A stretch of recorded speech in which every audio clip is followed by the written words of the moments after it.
Hello बच्चों, Disney classes में आपका स्वागत है। प्रीवियस लेक्चर में हम लोगों ने 1 से 10 क्वेश्चन तक देखा था। अब हम लोग 11 से 20 तक देखेंगे बच्चों।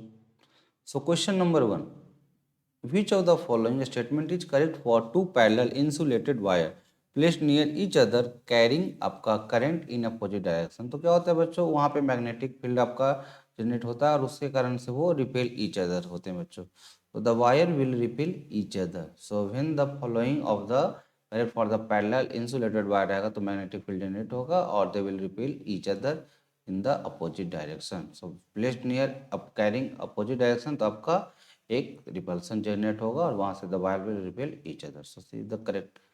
नेक्स्ट है बच्चों आपका, select the correct group of the unit of the pressure from the following. तो प्रेशर का यूनिट क्या होता है बच्चों? प्रेशर आपका पास्कल में भी रिप्रेजेंट कर सकते हो बच्चों, फिर किस में रिप्रेजेंट कर सकते हो? न्यूटन पर मीटर स्क्वायर में रिप्रेजेंट करते हो, जो कि आपका ऐसा यूनिट हो जाता है। सीजीएस क्या हो जाता है बच्चों? डाइन पर सेंटीमीटर स्क्वायर हो जाएगा बच्चों। फिर आपका बार में भी रिप्रेजेंट कर सकते हैं। तो पी क्यू आर एस सारा करेक्ट है बच्चों। नेक्स्ट क्वेश्चन को देखते हैं student. If we supply 50 calorie heat to 10 gram ice cold water, what will be its temperature? तो देखिए बच्चों, Q is equal to MC आपका डेल्टा टी। अब डेल्टा टी मतलब क्या होगा? आपका 0 डिग्री आइस पे तो उस तरीके से टी हो जाएगा। तो Q कितना दिया हुआ है? 50 दिया हुआ है। M कितना दिया हुआ है? 10 दिया हुआ है। C कितना होता है? कैलोरी में 1 होता है। टी आपका पूछा है तो आपका 10 से 55 टाइम्स हो गया, 5 डिग्री सेल्सियस।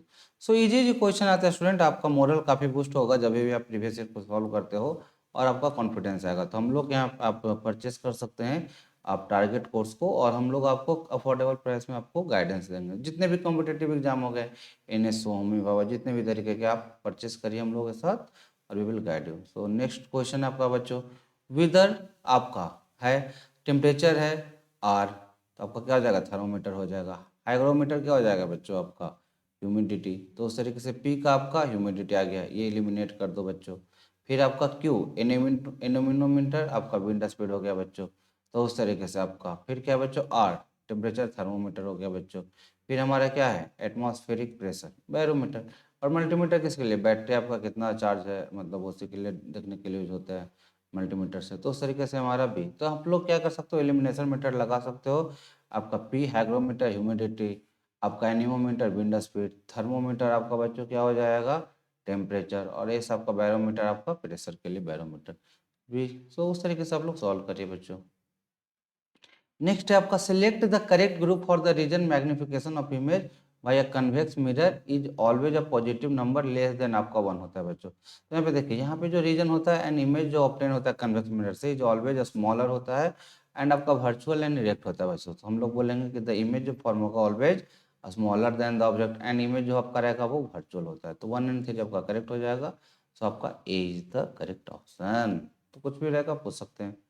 तो the speed of a sound 5 degree पे कितना बच्चों? 330 मीटर पर सेकेंड है। तो लिख देंगे 330 मीटर पर सेकेंड, ठीक है। प्लस आपका हर एक इंक्रीज होता है 0.6 का, 0.6 इंटू एक्स कर दीजिए। तो आपका फर्दर जो determine the difference in the temperature, तो एक्स का आपका टेम्परेचर डिफरेंस है, कितना इंक्रीज हो रहा है, तो आपका कितना हो जाता है? 348। तो इस तरीके से आप लोग क्या कर सकते हो बच्चों? एक्स का वैल्यू करना है। तो 0.6 x is equal to 348 minus 330, तो कितना हो जाएगा बच्चों? 18 हो जाएगा। तो 0.6 एक्स इज इक्वल टू 18, तो therefore x is equal to 18 by 0.6, तो कितना हो जाएगा? 18 हो जाएगा बच्चों। तो आपका 3/0.1 कितना हो जाएगा? 30 हो जाएगा।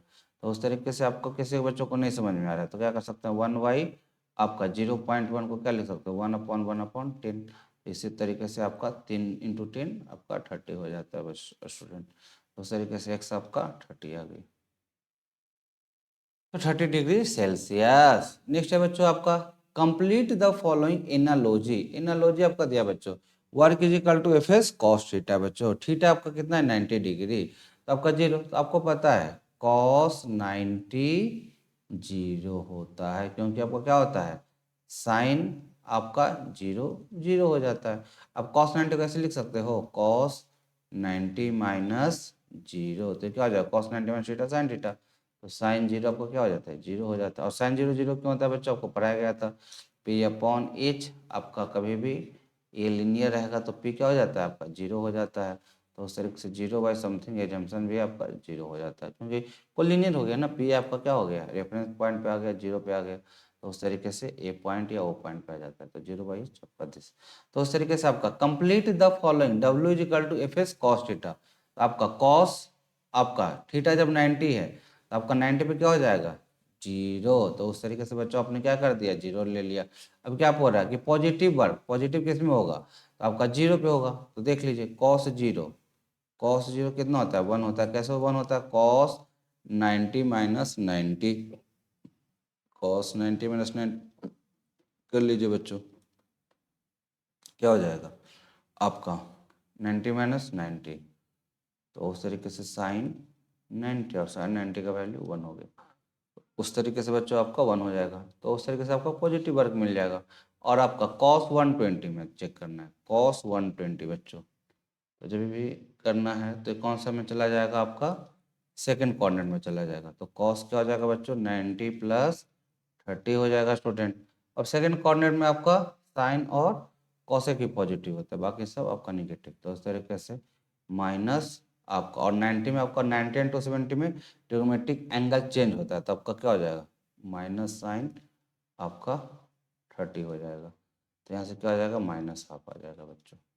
अब आपका क्या है, कॉस 180, तो क्या लिख सकते हो, कॉस 90 प्लस 90 लिख सकते हो। तो ये क्या हो जाएगा आपका, माइनस साइन 90, और यहाँ पे क्या आ जाएगा, -1। तो उस तरीके से आपने देखा कॉस 180 -1, कॉस 120 माइनस हाफ।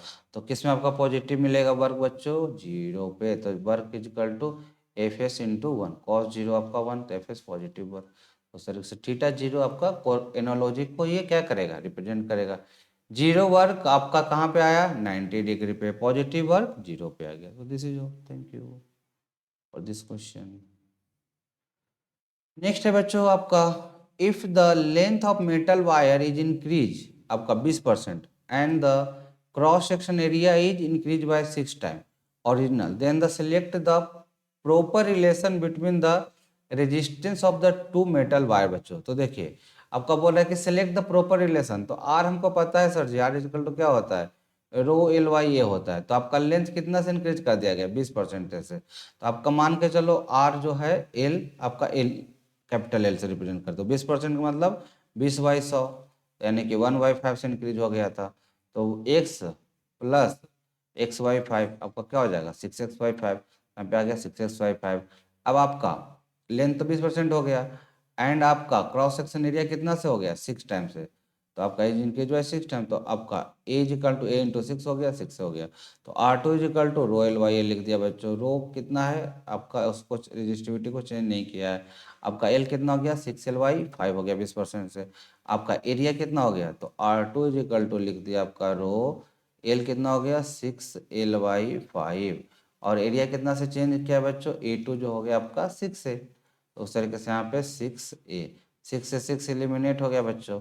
तो R2 इज इक्वल टू क्या हो गया, रो बाई 5L/A, और रो L/A क्या है बच्चों, आपका R1 है।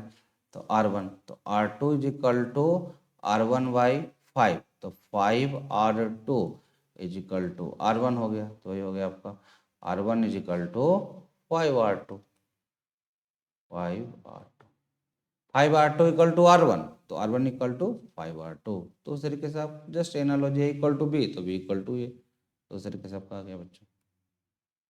नेक्स्ट है, consider the following statement about the option of the following. तो देखिए बच्चों, the value of acceleration due to gravity earth does not depend on the mass. सही बात है, बॉडी के मास पे थोड़ी डिपेंड करता है, अर्थ के मास पे डिपेंड करता है।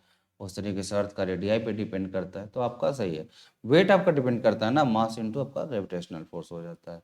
तो उस तरीके से the value of acceleration due to gravity does not depend upon the earth, does not depend on mass of the body. ठीक है, वेट पे डिपेंड करेगा। Acceleration due to gravity is constant physical, तो गलत है आपका, अर्थ से रेडियाई पे डिपेंड करता है, अर्थ का मास पे डिपेंड करता है। तो आपका स्टेटमेंट 1 करेक्ट, स्टेटमेंट 2 फॉल्स, क्योंकि आपका ये क्या हो गया, मास है, मास पे डिपेंड नहीं करता है, अर्थ के मास पे डिपेंड करता है, अर्थ के रेडियाई पे डिपेंड करता है। तो जी इज इक्वल टू आपने पढ़ा होगा Gm/r²। तो उस तरीके से आपका मास पे डिपेंड करता है, रेडियाई पे डिपेंड करे। एक्सेलरेशन ड्यू टू ग्रेविटी आपका कांस्टेंट फिजिकल आपका नहीं चेंज करेगा, वेरिएबल। चलिए एक लास्ट क्वेश्चन देख लेते हैं बच्चों। विच ऑफ द फैक्टर अब does not affect the velocity. तो वेलोसिटी आपका क्या होता है, रेट फ्रैक्शन एंड कंप्रेशन से बनता है, तो ये आपका प्रेशर पे डिपेंड नहीं करेगा। मोलिकुलर वेट आपका डिपेंड करता है डेंसिटी एंड टेम्परेचर, तो उस तरीके से टेम्परेचर से आपका कोलिजन फ्रीक्वेंसी भी इंक्रीज होगा। तो विच फैक्टर आपका does not depend upon the velocity of sound, आपका प्रेशर हो जाएगा, क्योंकि वो आपका उस पर डिपेंड नहीं करता है, क्योंकि वो कंप्रेशन एंड रेयर फ्रैक्शन से बनता है। ठीक है बच्चों, कंप्रेशन एंड रेयर फ्रैक्शन। तो this is all, we will meet in the next session. Thank you, like share subscribe, do call for और अपडेट, और हम लोग का टारगेट कोर्स को ज्वाइन करिए एंड आप लोग अच्छे अच्छे रिजल्ट लाइए। Thank you.